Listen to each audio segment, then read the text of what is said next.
Hadiah dari jangkung emas, kereta BMW, motosikal Harley Davidson, gadget terkini, pakej tiket dan pakej mulakan umrah.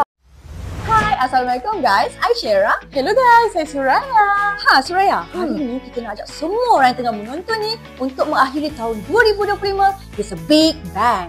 Big bang macam mana tu Syera? Big bang ni macam ni. Kita nak ajak semua orang untuk merebut peluang untuk memenangi hadiah lumayan tau. Lebih 18 juta ringgit setahun.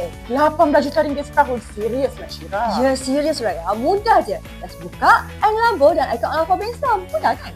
Mudah sangat kan? Dan Syera, hadiah akaun Alpha ni bukan biasa-biasa dah korang. Hadiah dari jangkung emas, kereta BMW, motosikal Harley Davidson, gadget terkini, pakej tiket dan pakej mulakan umrah. Bestnya. Ya, and then ada yang paling special ni Syera.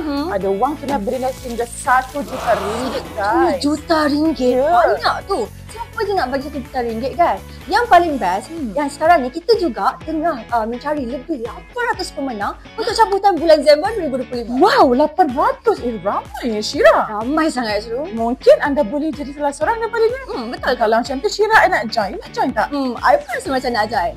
So tunggu apa lagi? Jom kita cepat-cepat buka akaun Alpha dan labur dalam RM50,000 ke, RM10,000 ke, ataupun kasih ke kemampuan masing-masing je. Yang paling best tu, lagi banyak Su tambah kan Su? Lagi besarlah peluang untuk menang tau. So Syera, kalau nak menang ni kena top up lebih-lebih lah kan? Betul tu. So, kepada mereka yang dah berkubar-kubar tu nak buka akaun Alpha, korang boleh terus ke aplikasi kita BIMB Web atau BIMB Mobile.